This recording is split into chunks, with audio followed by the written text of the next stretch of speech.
Hello friends, welcome to the unique university.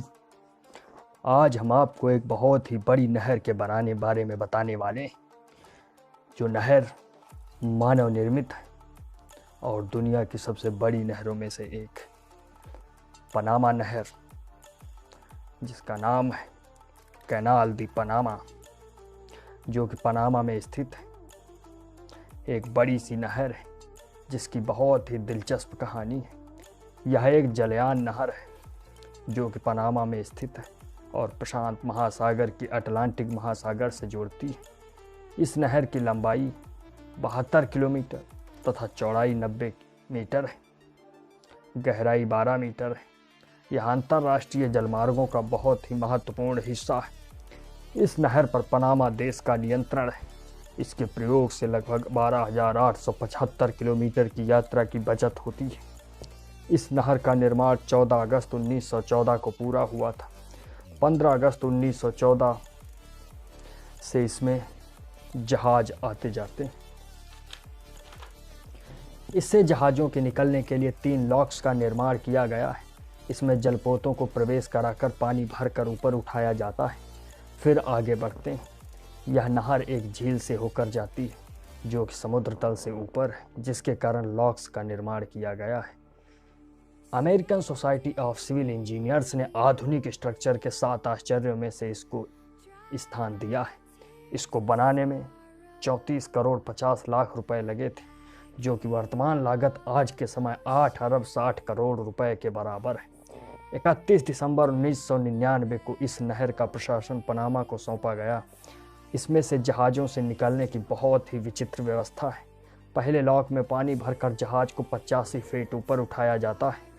जहाज़ ऊपर उठने के बाद इसके दोनों तरफ इंजन लगे होते हैं जो जहाज़ के किनारों से टकराने से रोकते हैं, और फिर यह पहले से दूसरे लॉक में जाता है, उसके बाद तीसरे लॉक में जाता है। इस लॉक का प्रयोग दोनों तरफ किया जाता है।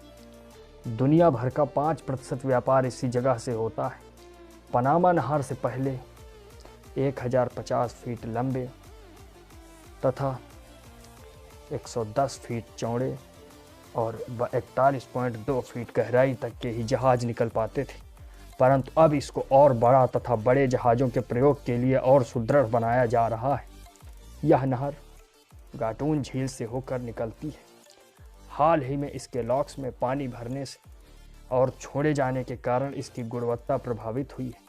इसका पानी मीठे से खारा होता जा रहा है।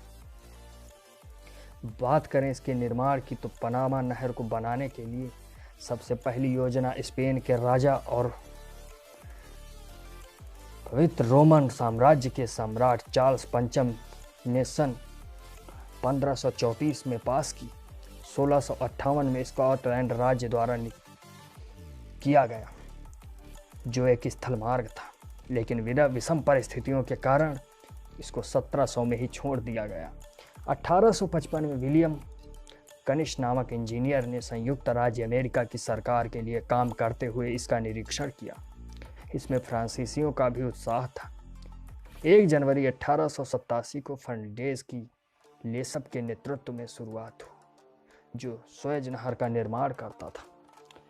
इसकी जलवैज्ञानिक अध्ययन के बगैर काम शुरू किए जाने के कारण लगभग 22,000 कर्मियों की जानें गईं।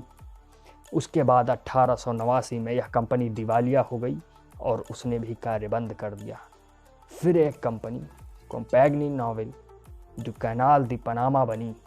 इसका भी प्रयास असफल रहा। फिर अमेरिकी सरकार ने कोलंबिया के साथ संधि करते हुए इस कार्य को अमेरिकी इंजीनियरों ने संभाला और यह 1914 में बन के तैयार हो गया। इसके बाद में इसका पुनः प्रसार कार्य प्रारंभ हुआ 2015 में। इसको और विस्तारित किया गया।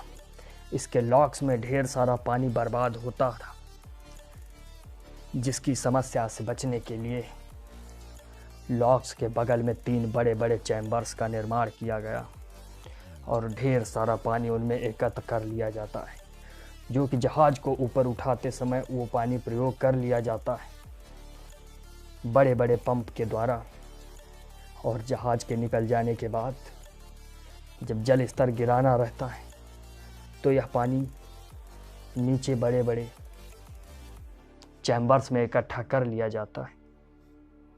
इस तरीके से कैनाल दी पनामा आर्थिक दृष्टि से बहुत ही उपयोगी साबित हुई। अब आप बताइए, आपको इसके बारे में जान के कैसा लगा? कमेंट करके ज़रूर बताएं। जल्द ही हाजिर होंगे ऐसी ही एक और दिलचस्प स्टोरी के साथ। तो दोस्तों, मज़ा आया? नहीं आया? ओ सॉरी, कोई बात नहीं, सब्सक्राइब कर लो, अगली बार आएगा पक्का हैं? तब तक के लिए जय हिंद, लव यू ऑल।